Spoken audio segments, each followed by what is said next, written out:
Dear Lady Love TV. Fake Wife in a Wedding. Tuklasin natin ang ika-4 na bahagi. Nagtataka si Jake dahil sa kakaibang ingay na umaabot sa kwarto niya. Agad siyang bumangon.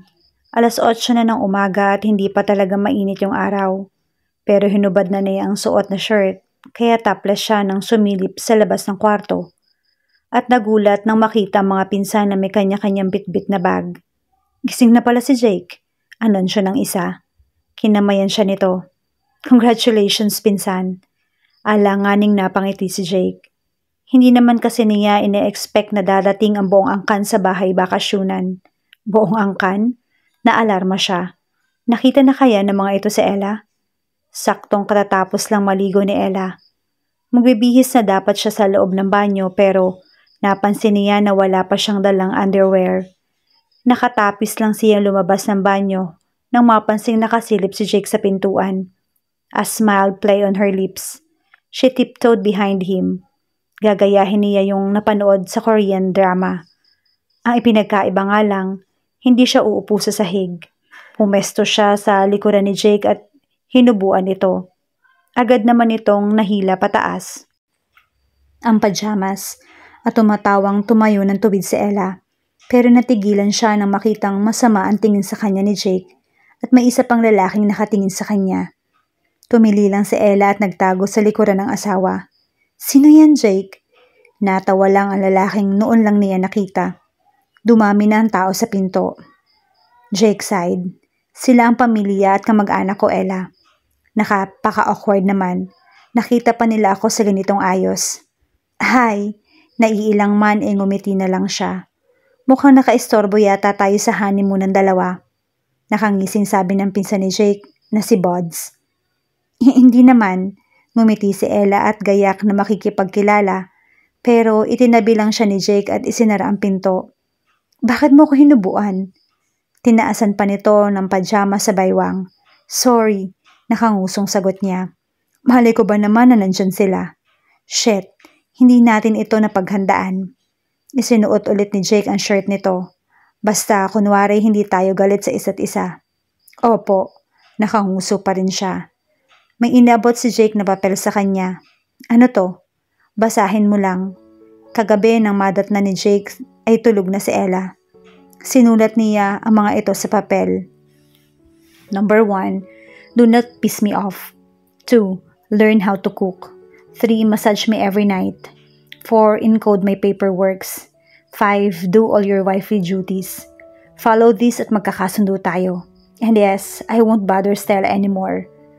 May pirma na iyon ni Jake. Weird. Rules and regulations ba to? Tanong ni Ella. Yup, pero may nilabag ka na.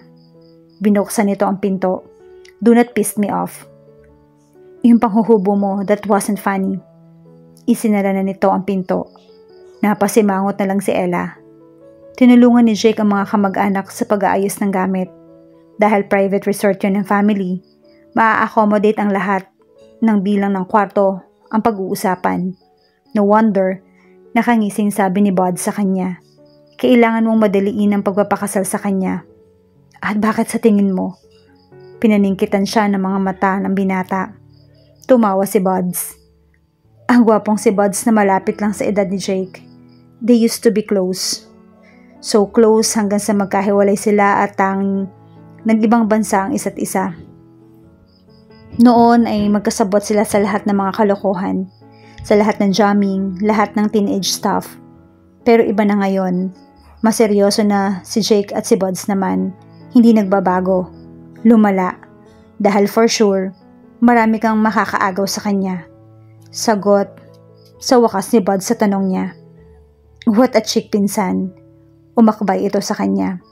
Pinagpala na ako at nakita ko siyang nakatapis lang kanina. Hands off her. Bulong niya dito. Wala siyang pakialam kung interesado si Buds kay Ella. So what? Pero asawa niya ito.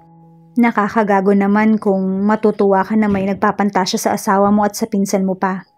Pero napailing na lamang siya dahil baka naman walang mali siya sa isip ni Buds at pinupuri lang na maganda ang napangasawa niya. Kaya lang, he knew that Buds had changed. He'd become a certified womanizer. Naging makarisma sa mga babae. Napabuntong hininga na lamang si Jake. Hindi niya dapat pinag-iisipan ng ganito ang sariling pinsan. Kahit sabihin pa na may kakaiba itong ugali. Parang hindi ka yata masaya pagdating namin. Hindi ngiting aso siya. Masaya ako. Masayang masaya. Lumayo na siya kay Buds. Mga wrong timing kayo. Bulong ni Jake sa sarili. Oh my gosh, nandito ang family ni Jake. Paikot-ikot si Ella sa kwarto. Bihis na siya at nagpapanik. Ano ang gagawin ko? Hindi ko sila kilala. Baka ma-out of place ako. Diyos ko, baka bugbugin nila ako. Alam na kaya nila na hindi talaga ako yung pakakasalan ni Jake? Kahit anong usap ko sa sarili ko, wala akong maisip na tamang gawin. Anong gagawin ko? Bumukas ang pinto kaya nakaakyat sa kama si Ella. Ay, Ella, sumilip si Jake sa pintuan. Ano't nakatayo ka dyan sa kama? Pinaghihintay mo sila. Halika na. Ako? Turo niya sa sarili. Hindi, yung katabi mo. Pamimiloso pa ni Jake na nasabunutan ng sarili. Siyempre, ikaw ang tinutukoy ko. Bumaba ka na nga dyan. Ano bang ginagawa mo dyan? Bababa na. Nadapa ang babae sa carpet. Napangisi si Jake. Bumungis-ngis ito ng konti saka tumalikod. Umupo si Ella. Tumatawa ka pa dyan. Tumawa na si Jake. Tumaas kasi yung palda mo. Bastos. Ibinaba niya ang palda. Tumawa lang si Jake at naglahad ng kamay. Dalian mo na. Nakatayo na si Ella at lumabas lang sa kwarto. Nilagpasan si Jake. Isinara ng asawa niya ang pinto at sumunod sa kanya. Bakit bigla ng pagdating nila dito? Nilingon ni Ella si Jake habang pababa sila ng hagdan. Wala nga rin akong malay. He shrugged. Paggising ko, nag-ayos na sila ng gamit sa mga kwarto-kwarto. Mukhang magtatagal sila dito. Napanguso si Ella. Paano na ngayon to? Kayo ng pinsan mo ang nagplano nito, hindi ba? So bakit namumroblema ka ngayon? Inirapan niya si Jake. Just to clarify, Mr. Husband, hindi ko rin ito ginusto. Diig pa natin na nag-shotgun marriage. Pagkababa ng hagdan ay nandoon na mga kamag-anak at parents ni Jake. Siyempre, ipinakilala niya sa mga ito si Ella at mukha namang magaan agad ang loob ng pamilya niya rito. Pero, kita pa rin niya na medyo hindi pa komportable ang mga ito sa bawat isa. Jake, let's talk in private, sabi ng tatay niya. Huwag sanang magtanong ang mga ito kung kailan naging sila.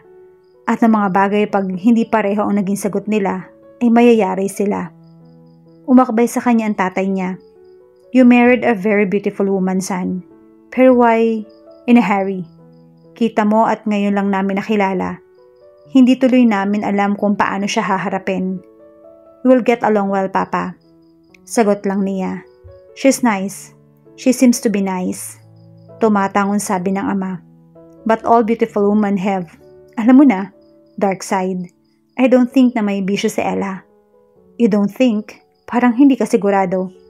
Natawa ito. Nilingon ni Jake si Ella. Kausap ito ng sarilinan ng nanay niya sa tabi ng sliding door malapit sa pool. Napalunok siya. Mukha kasing hindi maganda ang timpla ng mukha ng nanay niya habang kausap si Ella. That's sad. Reaksyon ng mama ni Jake nang sabihin ni Ella na wala na siyang mga magulang. Pero okay lang naman po ako. Nakangiting sabi ni Ella. Kasi may mga nakakasama naman po ako sa buhay. Nandiyan na si Jake. Roxy nodded. Sa bagay, ilan na ba yung naging boyfriends mo before Jake at bakit kay Jake mo naramdaman na siya na yung gusto mo makasama habang buhay? Wow, ang hard naman ng tanong ni Mama. Naisipan niya yun. She faked a smile. Actually, I never had a boyfriend before Jake. Ella answered honestly. At basta, naramdaman ko na lang po kasi. Hindi niya alam yung isasagot. Nakikisakay na lang siya sa role ng asawa. Isang happy Mrs. siya ni Jake. Galingan ng mga pag-arte dahil ayaw niya ring mapahiya sa harap ng buong angka ng asawa. Are you okay? Lumapit si Jake sa kanila. Kasunod nito ang ama na si John. Oo naman anak. Tipid ng ngiti ni Roxy sa anak. Ulilan na pala tong si Ella Napatingin sa kanya si Jake bago ibinalik ang tingin sa ina. Opo mama. Then, treat her right. Anito, ikaw at tayo na lang pala yung pamilya niya. Mahirap ang mag-isa lang sa buhay. Naluluha na si Roxy. Obviously, may pinaghuhugutan ito. Iniisip nitong may pagkakapareho sila ni Ella kasi wala itong pamilya. Halos lumaki sa kalye. Nagkatulong kina John at na-in-love dito. Yes, ma. Umakbay si Jay kay Ella. Maiiyak yata si mama. Nag-aalalang bulong ni Ella. Don't mind her. Bulong din ng lalaki. Just keep on acting. We are doing pretty good. Hindi sila nagdududa. Pagpasok ni Ella sa kusina, hindi niya alam kung paano kikilos. Naroon si Roxy at ang mga tiya ni Jake. Iha, lumapit sa kanya si Lori. Halika dito, nagluluto na kami ni Nayaya. Ngumiti siya. Hindi niya yata deserve ang treatment ng mga ito. Mukhang warm and friendly ang pamilya ni Jake. Dinala siya ni Lori sa harap ng kalan. May iniangat itong sandok at inilapit sa bibig niya. Taste it, Iha. Sumunod siya. What do you think? She smiled. Okay naman po, tita. Samantala nasa pool ang magpipinsan. Maingay doon, parang may reunion. Ibinaba ni Buds ang sigarilyo ng pagkahit-hit doon. So Jake, where did you meet Ella? Napapikit si Jake. He could tell Buds where he met Stella instead. Sa bookstore, he answered. Natawa si Buds. Tumatambay ka na pala sa mga bookstore, pinsan. So, she's a book lover, ha? Not really. Anggara naman itong si Jake. Nakangusong sabat ni Stephanie. You don't seem so enthusiastic na pag-usapan natin si Ella. Oo nga eh. Lumapit si Bud sa kanya. Is there something wrong? Biglaan kasi kayong pumunta dito. He muttered pero hindi iyon nakaligtas sa pandinig ng pinsan niya. Imbis na ma-offend, tinukso lang siya ng mga ito. Oh, nanunukso ang tingin sa kanya ni Lawrence. I can see what's wrong now. Nagbungis-ngisa ng mga ito. Tila iisa lang ang iniisip. Bitin sa honeymoon? Nakangising sabi ni Jake. Nagtawanan ang mga ito. Panay lang ang buga ni Buds ng usok mula sa sigarilyo. Wala pa bang nangyayari? Kahit babae ay open-minded na sa usaping iyon. Sa tingin ko wala pa. Sagot ni Lawrence para sa pinsan. Tingin mo at aburido kasi siya. Aburido kasi parang nasisira yung diskarte niya. Ang weak naman pala nito. Tumawa si Janjan. Gagapang lang eh. Hinampas ni Stephanie si Janjan sa braso. Gapang talaga ha. Baka nahirapan lang siya kasi gusto niyang mag-dive. Tawanan pa sa green joke. Hayo, emotionless na tawa ni Jake. Itinaas nito ang kanang kamay. Promise, tonight, we won't disturb you. Ani Janjan. Yup. Tumawa si Stephanie at nakitaas na rin ang kanang kamay si Lawrence. Basta gagalingan mo. Pinsan sa pag-dive mamaya ha. Ani Janjan. Sabay tayo mula sa kinauupuan nito. Samahan mo na rin ng giling. Kumembot pa ito ng konti kahit matigas ang katawan. Nagtawanan lang ang magpipinsan maliban kay Jake. Si Buds ay nakangisi lang. Naiinitan, umakit sa kwarto si Ella para maghanap ng ponytail. Humarap siya sa salamin at nagtali ng buhok, then she smiled.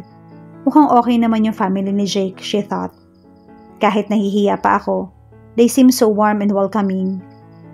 Pagka-inhale-exhale ay agad siyang nagbukas ng pinto, pero natigilan siya ng may lalaking nakaabang doon. Hindi niya ma-identify kung pinsan ba ito ni Jake o kapatid. Hindi pa niya memoryado ang lahat ng family members ng lalaki kaya nginitian na lamang niya ito. Hello, bati niya lang dito saka lumabas at isinara ang pinto ng kwarto nila ni Jake. Hello too, nakangising sabi nito. Mrs. Costello? Napayuko lang ng bahagya si Ella. Kumain na ba kayo? Kanina pa luto yung hapunan. I just volunteered na hanapin ka. Sagot nito. His eyes wandered from her feet to her head. Kasi kakain na. Tumango siya at naglakad na. Sumunod ito sa kanya. Nasa dining room na ba si Jake? Oh yes. Sagot nito. By the way, I'm Buds. Pinsan ako ni Jake. Pinili na lamang ni Ella ang ngumiti. Nice meeting you. Ang bait niyo sa akin. Actually, pasensya na kung nahihiya pa ako. No problem. After all, part of adjustment yan. And you don't get to be with all of us all the time. Every reunion lang naman. I am sorry then if civil wedding lang kami ni Jake. I understand his hurry. Hinawakan nito ang baba ni Ella. A woman like you is so hard to let go. Inalis niya ang baba sa pagkakahawak ni Buds. Hindi naman. Exaggerated ka. I'm not exaggerating, and I'm not lying either. Well, thank you. Naglakad na sila pababa ng hagdan. Sana bukas makasama ka namin sa pagsiswimming. Nilingon siya ni Buds. Nauna kasi tong bumaba. Oh sure, sagot lang niya dito. Medyo awkward sa dining table dahil maraming tao. As in buong angkan talaga ni Jake. Ewan nga kung paano nagkasya ang lahat doon. Na makumpleto na ang lahat, nagsimula na silang kumain. Magkatabi sina Jake at Ella. Maaga tayong papasok sa kwarto mamaya.